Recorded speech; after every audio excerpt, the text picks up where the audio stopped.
How you going, everybody? This is Natasha from Boss Dread. These are only some of the most common misconceptions that I've realized throughout doing dreadlocks and also having dread. If you had dreadlocks for a while, it comes with the territory. One of the biggest misconceptions, like I do dreads, I've been doing dreads for quite a while. One of the biggest misconception that I get all the time, this is the type of style that you get just if you don't want to do nothing, if you're just kind of lazy. At the time when I started, I found the people that were kind of had that mindset mainly were people that were going into uni. You know, they got a 4-year course ahead of them. They have to kind of save a lot on money and everything, do a few cutbacks. And, you know, I encountered that more around that setting. This is actually one of the hardest hairstyles, I think, to keep up maintaining. And more so because people have that mindset in the beginning. They think, oh, you know, I'll get dreads and I don't have to do too much with it. It's an easy hairstyle. How bad can it get? But it actually is a lot of hard work. So, you know, just things like washing it, looking after it, you know, maintaining it, make sure your regrowth and everything like that. It's a lot of hard work, but I have to say it will become harder work later on if you don't tend to do things with your dreadlocks. You know what I mean? So if you let it go, if you have that mindset and you tend to let it go, you don't do too much with it, it becomes difficult. And before you know it, you've got something that you can't even tackle, let alone look at. Some people don't mind it, though. I've seen people running around crazy-ass dreads, and they're good with it. I think, you know, how you carry it, how you feel, that's okay, you know. They'll try and tiptoe around the question. So one of the things I get all the time is, how do you wash that? Well, I wash it just fine, you know, like you wash your hair, same. See, the only difference is it is a bit of a process to wash it, but I wash it. So I don't understand why people would think that you could go, I mean, look, some of us keep our dreads for years, you know what I mean? So can you imagine hanging around with somebody for so many years? And this isn't a live thing. This is alive, you know. It's not dead. Your hair's alive, you know what I mean? So, you know, it'd be smelling, it'd be looking worse, it'd be all kinds of craziness. It's a proven fact that even without dreadlocks, you don't have to wash your hair as often. If you let your hair go once a week, it's not going to be bad for you. It's actually going to allow your natural oils to get into your hair. You know, you're not adding so much chemical. It won't dry out so much, and it's better for you. You know what I mean? You just make your once a week wash a quality wash. You know what I mean? But we're the same. The only difference is that we might not wash our hair once a week. You know, we might do it once a week, once every 2 weeks, once every 3 weeks. If your dreads are smelly, or, you know, you haven't washed it for ages, you're self-conscious. You know, even if you're in denial about it, you're self-conscious. While I'm thinking of it, is knits. Okay, knits, kutu. I don't know, you know, certain people call it certain things, but they're really creepy crawlies inside your hair. Now, most people get those when they're in primary school or school, basically. Not so much high schoolers. I don't really know much high schoolers who got it, but I know a lot of kindergarteners. And, you know, kids at that age, they'd be sharing hats. They'd be giving them hats to go out in the playground and stuff like that. So it's really, you know, you just have to keep on top of it because you can't help it. The kids are going to be huggy. Mainly the girls, though. Huggy-touchy. Not so much the boys. And, you know, they always got their hair nice and short. But one of the biggest misconceptions is that people tend to think that if you've got dreadlocks, you're literally an environment for knits. Knits love dreads. So, you know, and that actually makes it really, really hard. Have you ever tried to go out in public? I'm sure everybody has, but, you know, have you ever tried going out in public with dreadlocks? And you're just feeling, you know, it's hot, or you just kind of, or maybe the hair is sitting a type of way, so you just have a little scratch or a little itch. Sometimes it's a nervous thing. Sometimes you just do it because you can, you know what I mean? There's no science to it. But the minute I've noticed that if you're out in public and the minute that you touch your hair, I don't know if that's how I feel, you know what I mean? But sometimes I think, oh my God, people are going to think I have nets. So I'm really self-conscious if I'm feeling itchy as hell to sit there and mentally scratch it, because I'm worried somebody's going to think I've got nets. You know, dreadlocks, they kind of get nits, don't they? Like, no, nits don't hang out in dreads, you know what I mean? It's not their environment. You know, I just always just caution my clients that do have little kids that's in kindergarten and primary school, to, you know, where the kids are young, they're always getting close. The teacher's always giving them hats to walk out the door with, for sun safety and everything like that. I just caution them to, you know, be careful that they don't get it on their hair. Do you know what I mean? And it's mainly clients that do have kids around that age that might get that. But they're very easily taken care of, because guess what? This is not their environment. This is not like, nits don't just wake up and go, oh, I'm going to look for dreadlocks to sit in. No, they don't. You know what I mean? And it's a proven fact. Spiders. Spiders do not live in your dreads. Wow. This particular person apparently went to go and get their dreadlocks cut off, and a spider's nest was sitting in it, and all of a sudden, I don't know, the clippers or something disturbed it and it bit the person, and the person died. I've heard so many versions of that story, it kills me. And I remember when I was working on the coast, that was literally like the first thing that I would get all the time when I say to somebody, oh yeah, I do dreadlocks. Spiders live in there. But I'm going to tell you something. No. Okay? It doesn't happen. You know what I mean? Like, you literally go to have to live within a spider's environment. Just to keep it short, you pretty much have to live in an environment where the spiders is for them to mistaken you for their home. Okay, you got a little bit of spiders in the backyard, or you got one or two in the house or something, or in a particular place where there's spiders, they're not going to start running to you because you've got dreadlock. It's getting better now for people with dreadlocks. I don't know where, I assume there's more people in different professions around the world than there is in Australia, but I've been living in Australia for the last 33 years or so, plus, I think.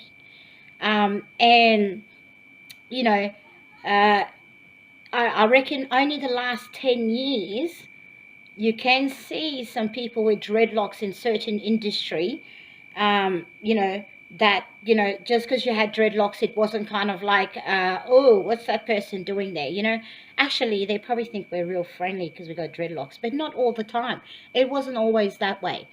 So one of the misconceptions I like to talk about, the one I'm going to end it with, is the fact that people tend to think if you have dreadlocks that you're either jobless, you're a bum. If you do have a job, you look for those type of jobs that you can bum your ass in, you know what I mean, do bugger all. People are quite surprised that you've got a normal job, you know what I mean, because people tend to think that if you're getting dreadlocks, like you're just at a point in your life that you don't give a shit, you know what I mean. You've given up on life. You don't want to work. If you do want to work, you just want to look for something quite easy.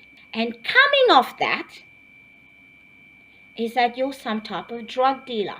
A lot of people don't talk about this, but, you know, look, I remember going to certain cities. I'm not going to say which one particular because, you know, I don't want to have a big bust going on in that city just based on my video.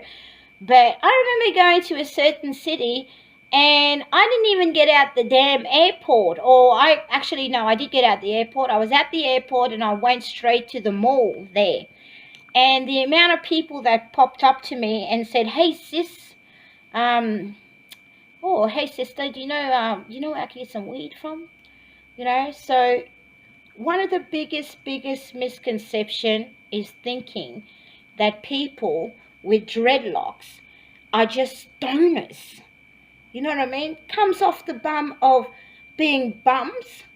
I mean, like, being bums, not having a job, don't want to do shit with our life, just basically give up. But shit, weed is not cheap, I heard, these days, so obviously we're going to have a job to pay for it. But anywho, not going on about that, because that's another video.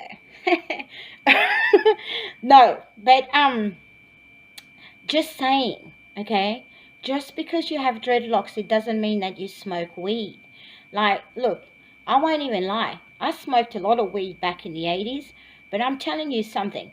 These days, I am too paranoid to be even standing next to somebody that looks like they're smoking weed, because the misconception that comes with it. I mean, you could have a bar full of people and you're the one with the dreadlocks, you know, the dude standing in front of you like, he looks like he's high, but they will come up to you and they'll know that you smoke weed, or you've got weed, or you know the best hookup, or you've got the best dealer. Trust me, 9 out of 10 times, look, I worked at the airport, and I'm going to tell you something. Most of the time, I got that extra look because I did have dreadlocks, you know what I mean? So they're always constantly thinking that somehow if I'm not high, I've got something on me, I'm carrying something, or I'm importing something, or whatever. You know, you always get that extra look. But look, I'm thinking, why are you looking at me with my dreadlocks and everything, thinking, yep, we've got one. She's definitely carrying a few kilos up in here, okay? A dude, nicely shaven, blonde hair, blue eyes, beautiful suit with a big ass, beautiful crocodile suitcase will be just walking straight past you with 20 Ks in the bag, okay? We don't run around looking like we don't do this on purpose so that we can be like a complete target for people to catch us and go, oh my God, we got him. Do you know what I mean? If that's the case, then you can kind of like use us as bait, set us up everywhere, because I'm telling you, not all dreadheads, not all people with dreadlocks smoke weed, you know. But listen, if the shit gets legalized, I'll be using that shit on my body and my skin, and I'm drinking it for health purposes. That's it. If you're a certain age and you've got dreadlocks and everything, it's not so much a style where you wear because you're trying to look a certain way. It's a lifestyle. It's something that becomes you. Do you know what I mean? So I don't know myself without dreadlocks. You know what I mean? And I used to be one of those people that would have a style every month. You know what I mean? Every 3 to 4 weeks, I'm doing something different to myself. So, but once I started getting dreads, and this is like my 3rd, 4th dread that I've had, and you know, I've kept it for so many years, I realized that this is me. I don't know myself without dreadlocks. And you know, dreadlocks come with a lot of misconception, you know what I mean? In your work, like you've got to be really comfortable with your work and where you're working. I worked at the airport, and I tell you what, I was paranoid as hell pretty much the first year of being there, and always trying to make sure that I look straight and, you know, I keep straight, more so because I know what people were thinking, you know what I mean? And, you know, sometimes you get people just coming up to you and talking about weed, you know, having a weed conversation. Like, how the fuck should I know? Excuse me, I shouldn't swear, but boop.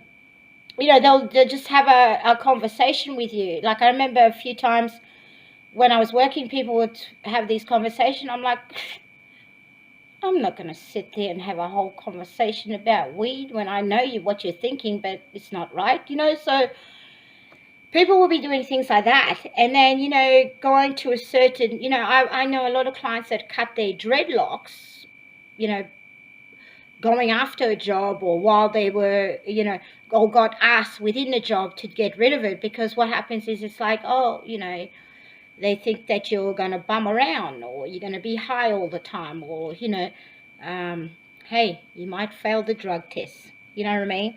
So, tap a weed hair. Most of the people, trust me, I'm starting to get the image now that most of the people that are getting high every day don't look like me. You know what I mean? They don't look like me.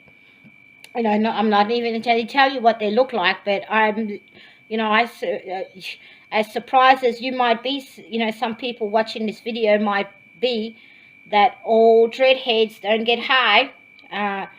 I'm always surprised when I see some clean-cut kind of person, you know, somebody in a business suit smoking on something like, looking like, wow. You know, they've been doing it for years. All right, well, I hope you got a lot from this video. Um, if there's anything that I haven't spoken on, I'm sure I've missed some stuff. But, you know, this video is going to go for a lot longer than what I wanted it to. I really did want to make it a short video. If there's anything I missed out on, anything that you think, you know, stuff that you've dealt with or experiencing, you know, while having dreadlocks, or you've heard or anything, please comment below, you know, or send me an inbox, and then I'll try and make a video about it. I like to say I'm a world of information, but if I don't know, I will find out. That's basically it. Well, it's been really, really nice talking to you all, and now, first video, I'm quite nervous, so I don't know. I'm basically talking to myself, so I don't know. But I'm nervous. I've been wanting to do videos for quite a while and everything, so I hope you like this video. I hope it's hit some points, and I hope you can watch more of my videos so that you get some more beautiful information, or you get some information that helps you. Okay, this is what the videos is going to be about. So I'm gonna try and keep most of them short. But listen, for everybody that knows me, they know I can talk underwater. So most of my videos are going to try and be short, you know, to answer some quick questions. But other videos is like, it's an explanation of everything. But at least, you know, within one video, you get to learn a lot. Okay?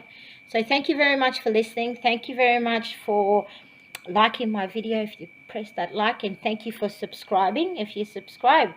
Have a beautiful day. Boss Dreads out.